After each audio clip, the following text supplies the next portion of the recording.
مسجد کے اندر ادا کریں، ساری رات مسجد میں گزاریں اور ساری رات 21ویں کی گزارنے کے بعد وہ فجر کے بعد اپنے خیموں میں داخل ہو جائیں۔ جن مساجد میں جبر کی وجہ سے، لاک ڈاؤن کی وجہ سے خیمے نہیں ہیں، ان مساجد کے اندر بھی اعتکاف بغیر خیموں کے ہو سکتا ہے۔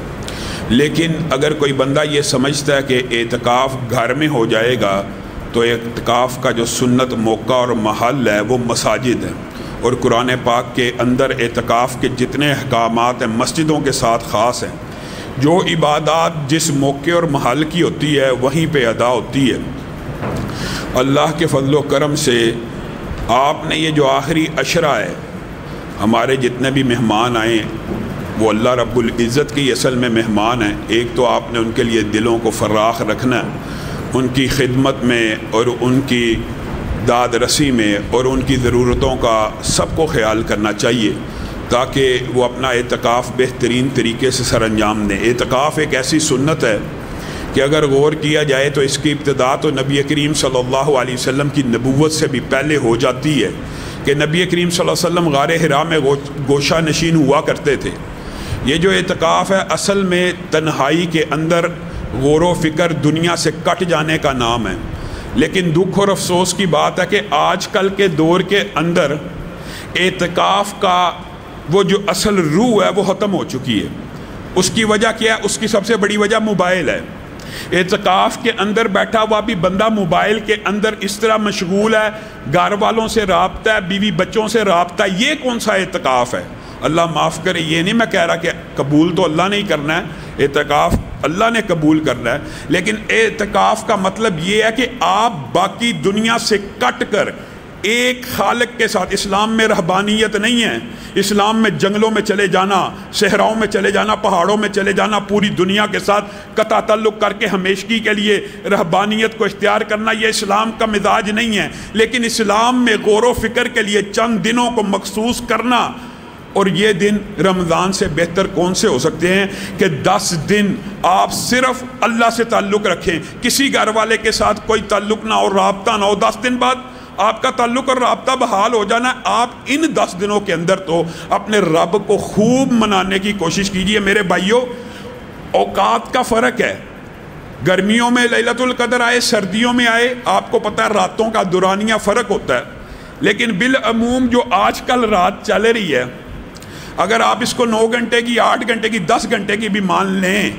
تو آپ بتائیں یہ کتنے قیمتی دن آ رہے ہیں کہ 9 گھنٹے 81 سال کی عبادت کے برابر ہیں۔ 9 گھنٹے 81 سال کی عبادت کے برابر، 1 گھنٹہ 9 سال کی عبادت کے برابر، 1 منٹ 60 دن کی تقریباً عبادت کے برابر۔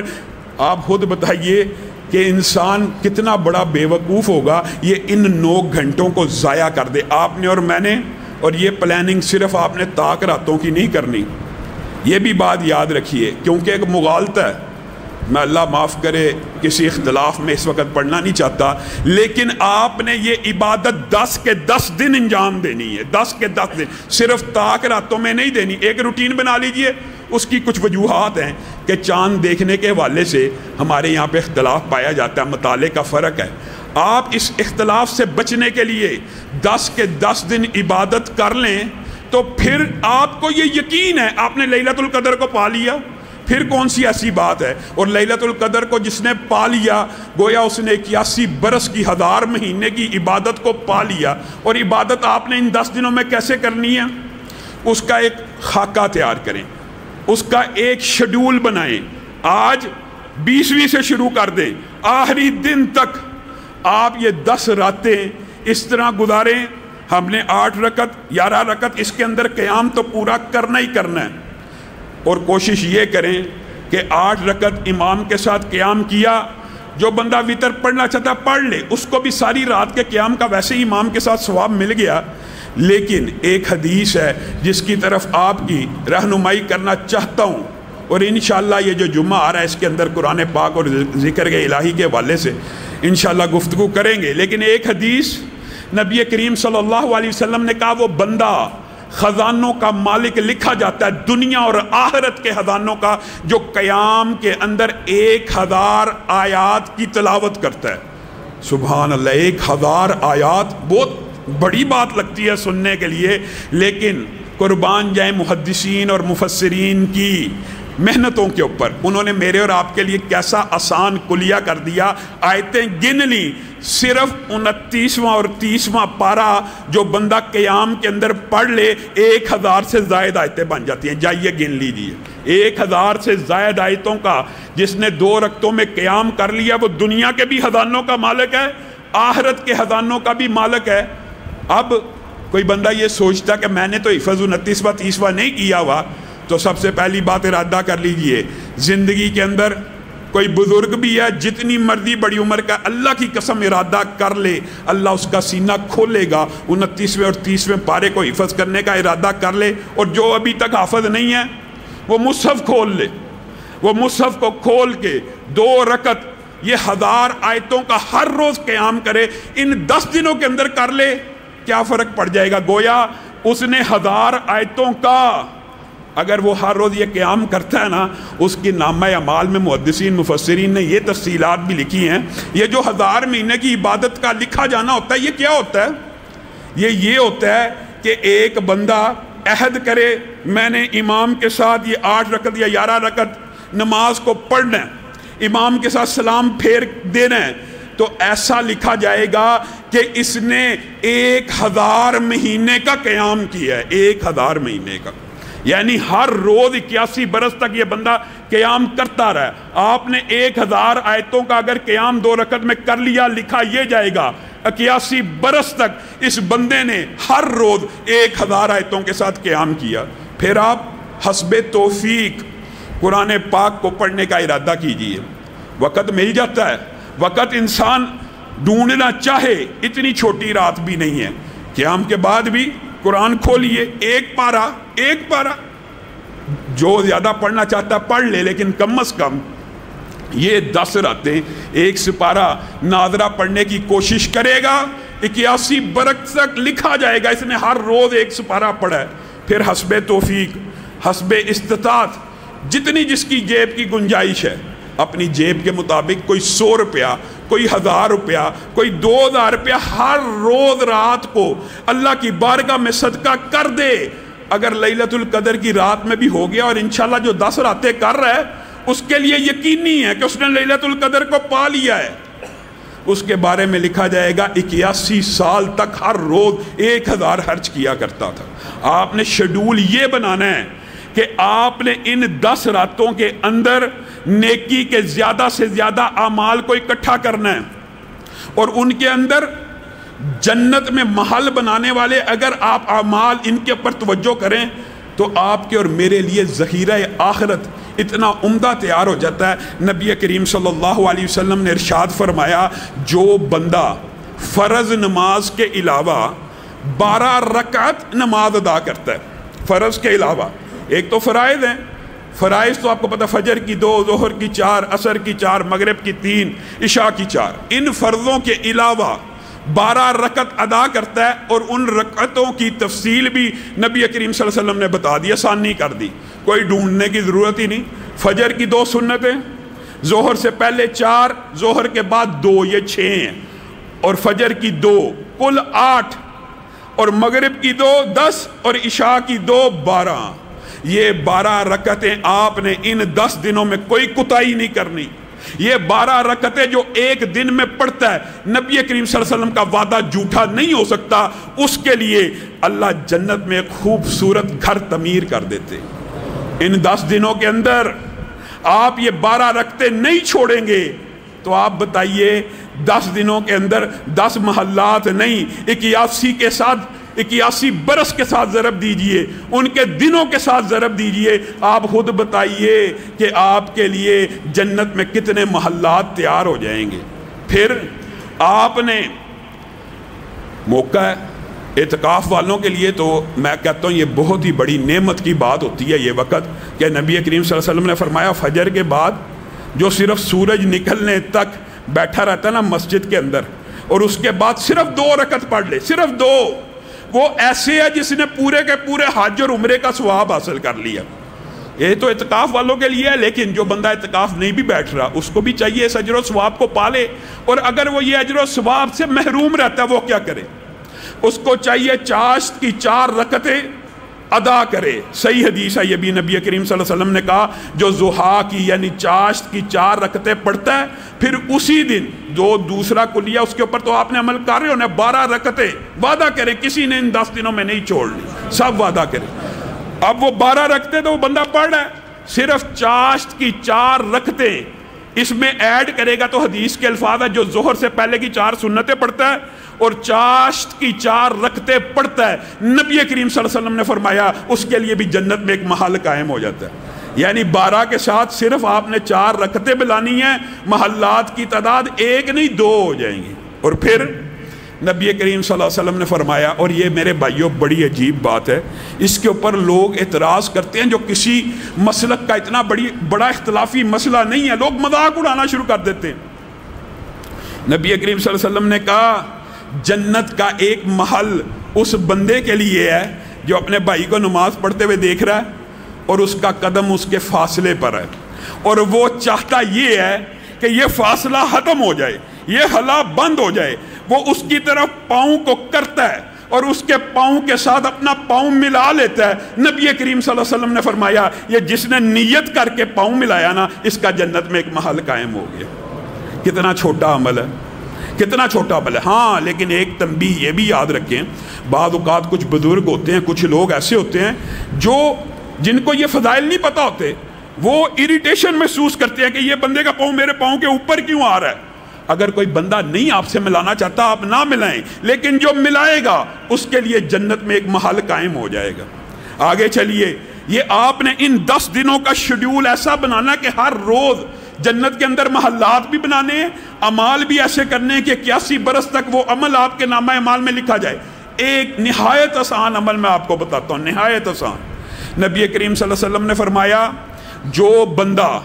یہ ہر دن کے لیے ہے، یہ ان 10 دنوں کے لیے خاص فضیلتیں نہیں ہیں، لیکن ان 10 دنوں کے لیے اس لیے ترغیب دے رہا ہوں کہ یہ تو قیمتی دن ہے اور بڑی تیزی کے ساتھ رمضان کا مہینہ ہاتھوں سے جا رہا ہے. کہیں ہم محروم نہ رہ جائیں، کہیں اللہ نہ کرے ہماری اس حدیث کے تحت ہم اس وعید میں آ جائیں کہ نبی کریم صلی اللہ علیہ وسلم نے فرمایا رمضان کا مہینہ چلا گیا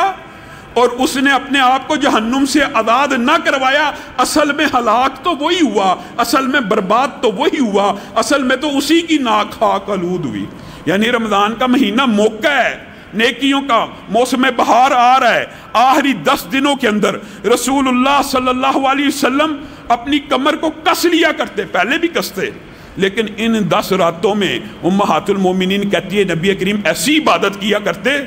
کہ نبی کریم صلی اللہ علیہ وسلم تھک جاتے. نبی کریم صلی اللہ علیہ وسلم کے سینے سے ہنڈیا میں جیسے پانی ڈالا جائے نا تو ہنڈیا ابل جائے تو ایک ڈھکن اوپر پڑا ہوا تو ڈھکن دیچکی کے ساتھ لگتا ہے، گڑگڑاہٹ کی آواز آتی ہے. رسول اللہ صلی اللہ علیہ وسلم جن کا کوئی گناہ نہیں ہے وہ اللہ کے سامنے کھڑے ہو کے ان 10 راتوں میں بھی اور عام بھی اتنا روتے تھے کہ جیسے ہنڈیا ابل رہی ہے. میں اور آپ ان 10 دنوں کی اہمیت ہمیں پتہ ہی نہیں ہے. یہ نہایت قیمتی دن ہے، انتہائی آسان عمل. نبی کریم صلی اللہ علیہ وسلم نے فرمایا جو بندہ قل هو اللہ احد، آپ کو پتہ 3 دفعہ پڑھتا ہے کتنا ثواب ہے؟ ایک قرآن کے پڑھنے کا. 3 دفعہ صرف قل هو اللہ پڑھو، ایک قرآن کے پڑھنے کا ثواب. ایک سپارہ آپ نے پڑھنا ہے، پھر 3 مرتبہ قل هو اللہ پڑھنی ہے، اس کا ثواب کتنا ہے؟ ایک قرآن کامل پڑھنے کا ثواب. 3 مرتبہ ایمان اور احتساب اور حسن اخلاص کے ساتھ اگر صرف قل هو اللہ پڑھے گے پورے قرآن کا ثواب مل جائے گا. 81 برس تک لکھا جائے گا. اسی پر بس نہیں ہے. اس حدیث کی ایک مزید ایکسپلینیشن یا تشریح یہ ہے کہ جو بندہ 3 دفعہ نہیں پڑھتا، 6 مرتبہ نہیں پڑھتا، 9 مرتبہ نہیں پڑھتا، اس 9 مرتبہ کے ساتھ 1 مرتبہ اور ملا لیتا ہے. کیا مطلب؟ قل هو اللہ کو 10 مرتبہ جو بندہ پڑھتا ہے، ایک تو جو اجر و ثواب قرآن پڑھنے کا تھا وہ تو 3 قرآنوں کا مل ہی گیا،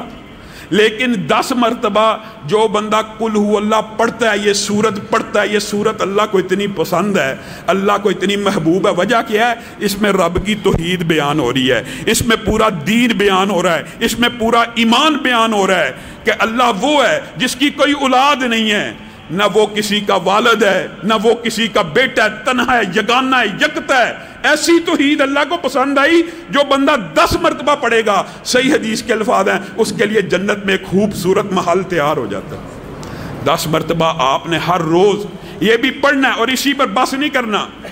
3-4 کلیات ایسے اپنا لینے ہیں ان 10 دنوں کے اندر کہ آپ نے اس کے اندر وقت ضائع نہیں کرنا۔ میرے بھائیو، 1 گھنٹے کی عبادت جہاں پہ 9 سال کی عبادت کو کراس کر جائے، وہ کتنا کم عقل بندہ ہوگا جو ان دنوں کا گھنٹہ ضائع کر دے، ان راتوں کا گھنٹہ ضائع کر دے، کتنا بے وقوف ہوگا۔ اگر کسی کام میں مشغول ہے،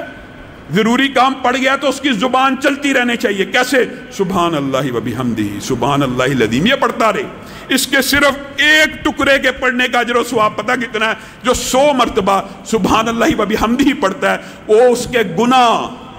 بتائیے دنیا میں کوئی ایسا بدبخت ہوگا کہ جس کے گناہ سمندر کی جھاگ سے زیادہ ہوں؟ سمندر کے اوپر ایک جھاگ آتی ہے، ایک جگہ کی جھاگ کی بات نہیں ہو رہی، دنیا کے اندر جتنے سمندر ہیں سب کی جھاگ جمع ہو جائے، نبی کریم نے کہا اگر اس جھاگ سے زیادہ بھی کسی بندے کے گناہ ہیں تو اللہ کو یہ تسبیح سبحان اللہ و بحمدہ اتنی پسند ہے کہ اللہ سمندر کے جھاگ سے زیادہ گناہ بھی معاف کر دیتا ہے۔ کیوں نہیں کروانے؟ یہی تو موسم ہے، یہی تو سیزن ہے۔ اور ساتھ ساتھ یہ بات ذہن میں آپ نے رکھنی ہے کہ 81 برس تک ہر عمل بھی لکھا جا رہا ہے۔ پھر 5 نمازوں کے بعد اپنی زندگی میں عادت بنائیے، عادت بنا لیجئے، چاہے ایام رمضان ہوں یا نہ ہوں، ہر نماز کے بعد آپ کو پتہ تسبیح فاطمہ کا 33 مرتبہ سبحان اللہ الحمدللہ اللہ اکبر پڑھنے کے بعد کون سی 7 تسبیح ملانی ہے؟ لا الہ الا اللہ وحدہ لا شریک لہ لہ الملک و لہ الحمد وہو علی کل شیء قدیر۔ کسی کو نہیں یاد، آج ہی یاد کرے۔ قرآ موجود ہیں انشاءاللہ ان 10 دنوں میں، یہاں پہ تجوید کا کورس بھی ہوگا، فہم قرآن کا کورس بھی ہوگا، سوال و جواب کی نشست بھی ہوگی، علماء آپ کو دروس بھی دیں گے، آپ مستفید ہوں۔ جس کو نہیں یاد ہمارے قاریوں سے رابطہ کریں، ان سے یہ ایک کلمہ یاد کر لے۔ صحیح حدیث کے الفاظ ہیں جو نماز کے بعد صرف 33 مرتبہ یہ اور 1 مرتبہ یہ 7 ملا کے گنتی 100 پوری کرتا ہے، اس کے بھی گناہ سمندر کی جھاگ کے برابر ہوں، معاف ہو جاتے ہیں۔ آپ نے یہ زندگی کے اندر یہ کام کرتے رہنے، اور یہ کلمات بہت زیادہ انشاءاللہ جمعے اور اس کے بعد ان کا ذکر کریں گے، لیکن آپ نے سبحان اللہ والحمدللہ ولا الہ الا اللہ واللہ اکبر ولا حول ولا قوت الا باللہ، اس میں 5 وظیفے کٹھے ہیں جن کی الگ الگ فضیلتیں ہیں جو آپ کے سامنے بعد میں رکھیں گے۔ آپ نے 100 مرتبہ کم از کم ان 10 راتوں کے اندر یہ بھی پڑھنے ہیں، جتنے جی چاہے گناہ ہوں اللہ تعالیٰ آپ کے سارے گناہوں کو معاف کرے گا۔ آپ نے اپنی ایک تربیت کرنی ہے، اپنی ایک ٹریننگ کرنی ہے۔ ان ایام کے اندر آپ نے 1 منٹ بھی ضائع نہیں کرنا، 1 لمحہ بھی ضائع نہیں کرنا، اور ایک کام اور کرنا، ہر نماز کے بعد آپ کی یہ عادت ہونی چاہیے۔ یہ تو وظائف اور اعمال اور ثواب کے لیے آپ کو بتا رہا ہوں، ہر نماز کے بعد آپ نے آیت الکرسی پڑھنی کرنی ہے۔ اس کے بارے میں بھی صحیح حدیث موجود ہے، اگر بندہ مر گیا سیدھا جنت میں چلا جائے گا جو بندہ نماز کے بعد آیت الکرسی پڑھتا ہے، سیدھا جنتی ہے۔ صرف جنت کے اور اس کے مابین اگر کوئی فاصلہ ہے تو موت کا فاصلہ ہے۔ کتنا آسان کلیہ ہے، آیت الکرسی پڑھے۔ بہت سے ساتھیوں نے دعا کا کہا، تو انشاءاللہ ہمارے ایک بہت ہی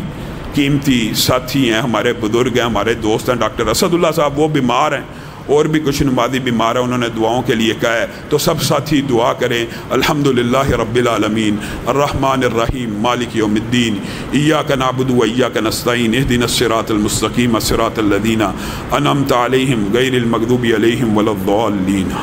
اللہم صلی علی محمد وعلی آل محمد کما صلیت علی ابراہیم وعلی آل ابراہیم انک حمید مجید۔ اللہم بارک علی محمد وعلی آل محمد کما بارکت علی ابراہیم وعلی آل ابراہیم انک حمید مجید۔ اے اللہ ہم سب کے گناہوں کو معاف فرما، اے اللہ ہم سب کے گناہوں کو معاف فرما،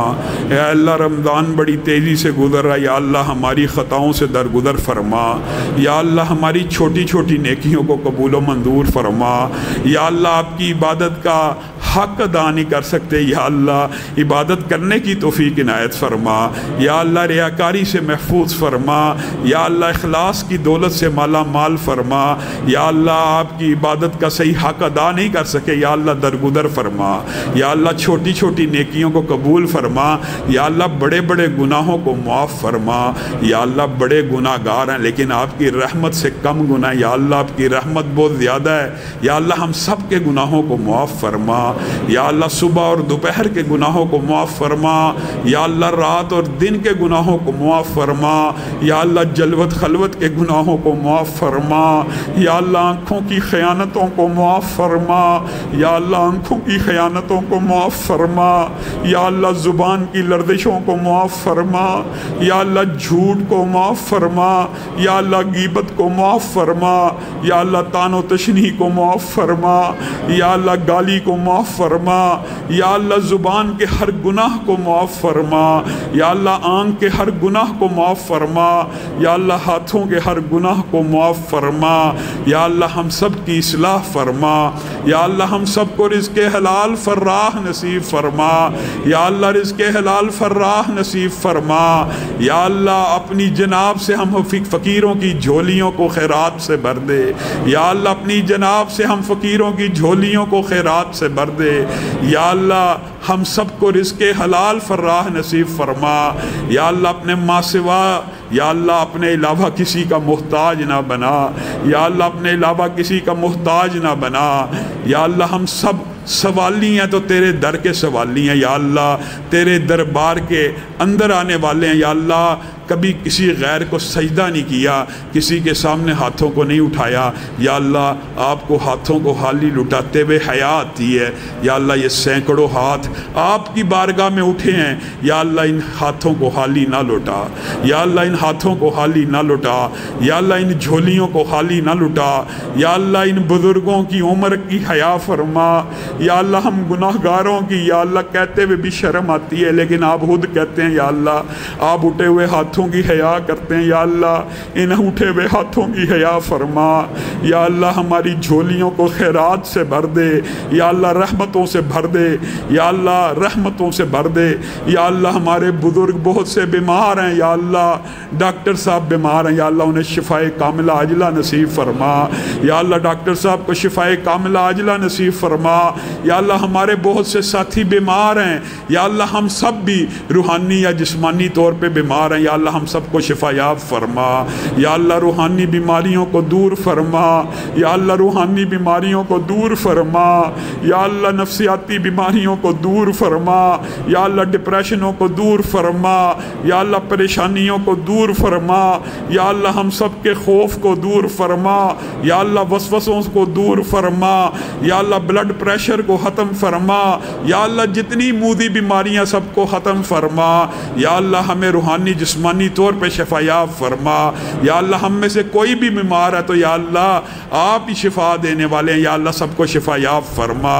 یا اللہ جو بیٹیاں رشتوں کی وجہ سے پریشان ہیں یا اللہ ان کو نیک صالح رشتے نصیب فرما، یا اللہ جو بیٹے رشتوں کی وجہ سے پریشان ہیں ان کو نیک صالح رشتے نصیب فرما، یا اللہ بہت سے ساتھی پچھلے رمضان میں یہاں بیٹھے تھے یا اللہ اسحاق صاحب کی قبر کے اوپر رحمتوں کا نزول فرما، یا اللہ اسحاق صاحب کی قبر پر رحمتوں کا نزول فرما، یا اللہ ان کی بیٹیوں کو جنت میں داخل فرما، یا اللہ ان کے بیٹے کو جنت میں داخل فرما، یا اللہ چچا کو جنت میں داخل فرما، یا اللہ خالو کو جنت میں داخل فرما، یا اللہ جو رشتہ دار دنیا سے جا چکے ہیں ان کو جنت الفردوس میں جگہ عنایت فرما، یا اللہ جو نمازی اس دنیا سے جا چکے ہیں یا اللہ ان کی قبروں کو کشادہ فرما، یا اللہ بابا شہید کی قبر کو جنت کا باغ بنا، یا اللہ والدہ مرحومہ کی قبر کو جنت کا باغ بنا، یا اللہ ہم میں سے جتنے والدین فوت ہو چکے ہیں یا اللہ ان کی قبروں کو کشادہ فرما، یا اللہ یہ بچے اپنے والدین کے لیے ہاتھ پھیلائے بیٹھے یا اللہ ان کے اوپر رحم فرما، یا اللہ جیسے انہوں نے بچپن میں ہمارے اوپر رحم فرمایا تھا آپ ان پہ رحم فرمائیں، یا اللہ ان کی قبریں کشادہ فرما دے، یا اللہ ان کی قبریں منور فرما دے، یا اللہ ان کی قبروں کو آسان فرما دے، یا اللہ وہ قبر میں ہماری دعاؤں کے منتظر ہیں، یا اللہ ان تک ہماری دعاؤں کو پہنچا، یا اللہ ان کے لیے آسانیاں فرما، یا اللہ جو والدین دنیا سے جا چکے ہیں ان کو معاف فرما، یا اللہ جو توحید پہ فوت ہو گئے یا اللہ ان کو معاف فرما، یا اللہ ان کی توحید کی وجہ سے باقی گناہ معاف فرما، یا اللہ ان سے درگزر فرما، یا اللہ ہم سب کو اپنے والدین کا صدقہ جاریہ بنا، یا اللہ ہماری اولادوں کو ہمارا صدقہ جاریہ بنا، یا اللہ بیوی بچوں کو آنکھوں کی ٹھنڈک بنا، یا اللہ گھر ٹوٹ پھوٹ کا شکار ہیں، یا اللہ لوگ دعاؤں کا کہتے ہیں، یا اللہ بہنیں بیٹیاں یا اللہ روتے ہوئے فون کرتی ہیں، یا اللہ ان کے گھروں کو آباد فرما، یا اللہ ان کے گھروں کو آباد فرما، یا اللہ جو بہنیں بیٹیاں اپنے گھروں میں پریشان ہیں ان کو آباد فرما، یا اللہ ساس بہو میں محبت پیدا فرما، یا اللہ ساس بہو میں محبت پیدا فرما، یا اللہ بیوی خاوند میں محبت پیدا فرما، یا اللہ وطن عزیز سے اس وبا کو دور فرما، یا اللہ وطن عزیز سے اس وبا کو دور فرما، یا اللہ رحمتوں کا نزول فرما، یا اللہ مسجدوں کے دروازوں کو کھول دے، یا اللہ بیت اللہ الحرام کے دروازوں کو مسلمانوں کے لیے کھول دے، یا اللہ مسجد النبوی کے دروازوں کو مسلمانوں کے لیے کھول دے، یا اللہ اپنے حبیب کی مسجد کے دروازے مسلمانوں پہ کھول دے، یا اللہ آسانیاں پیدا فرما، یا اللہ موت کے لمحات آسان فرما، یا اللہ موت کے وقت شیطان لعین کے شر سے محفوظ فرما، یا اللہ ہم سب کی قبروں کو کشادہ فرما، یا اللہ موت آسان فرما، یا اللہ موت آسان فرما، یا اللہ موت کے وقت لا الہ الا اللہ کا کلمہ نصیب فرما، یا اللہ اس مجلس کے اندر اگر کتابت تقدیر کے دن کوئی جہنمی بیٹھا ہے یا اللہ جس کو تو نے لکھ دیے، یا اللہ آپ رمضان میں جہنمیوں کو آزاد فرماتے ہیں، یا اللہ اگر کوئی جہنمی بیٹھا ہے یا اللہ آزاد فرما، یا اللہ کہنے والے یا سننے والوں میں سے اگر کوئی جہنمی بیٹھا ہے آزاد فرما، یا اللہ آزاد فرما، یا اللہ اس مجلس کو جنت میں بپا فرما، یا اللہ ہم سب کو جنت کا ساتھی بنا، یا اللہ ہم سب کو جنت میں اکٹھا فرما، یا اللہ ہم سب کو جنت کا ساتھی بنا، یا اللہ جو تیرے گھروں کو آباد کرتے ہیں تو ان کے گھروں کو آباد فرما، یا اللہ یہ سارے تیرے گھر کو آباد کر رہے ہیں، یا اللہ تو ان کے گھروں کو آباد فرما، یا اللہ جو اس مسجد کی خدمت کرتے ہیں یا اللہ تو ان کی خدمت کا بہترین بندوبست فرما، یا اللہ جو اس مسجد کے لیے انفاق اور صدقات کرتے ہیں یا اللہ تو ان کو رزق حلال فراہ نصیب فرما، یا اللہ ان کی زکاتیں لاکھوں اربوں میں فرما، یا اللہ ان کی زکاتیں لاکھوں کروڑوں میں فرما، یا اللہ جو آپ کے گھروں کی آبادی کی جستجو کرتے ہیں یا اللہ آپ ان کے گھروں کو آباد فرما، یا اللہ قیامت کے دن عرش عظیم کا سایہ نصیب فرما، یا اللہ قیامت کے دن ارب انسانوں کے سامنے ذلت و رسوائی سے محفوظ فرما، یا اللہ قیامت کے دن نبی محترم کے سامنے ذلت و رسوائی سے محفوظ فرما، یا اللہ ہم کسی بندے کی بات برداشت نہیں کرتے، یا اللہ اس دن نبی محترم کے سامنے عزت فرمانا، یا اللہ جس نبی کا کلمہ پڑھا ان کے سامنے عزت فرمانا، یا اللہ جس نبی کے کہنے پہ چلے ہیں یا اللہ ان کے سامنے سرخرو فرمانا، یا اللہ اس دن عرش عظیم کا سایہ نصیب فرمانا، یا اللہ اس دن حوض کوثر سے پانی نصیب فرمانا، یا اللہ ہم سب کی دعاؤں کو جائز دلی تمناؤں کو قبول و منظور فرما، یا اللہ جن بھائیوں نے ساتھیوں نے دعاؤں کا کہا یا اللہ ان سب کی جائز دلی تمناؤں کو قبول و منظور فرما، اگر کوئی ناجائز خواہش ہے یا اللہ اس بارے میں ہم سب میں اپنے نبی کے کوچے میں چلتا ہی گیا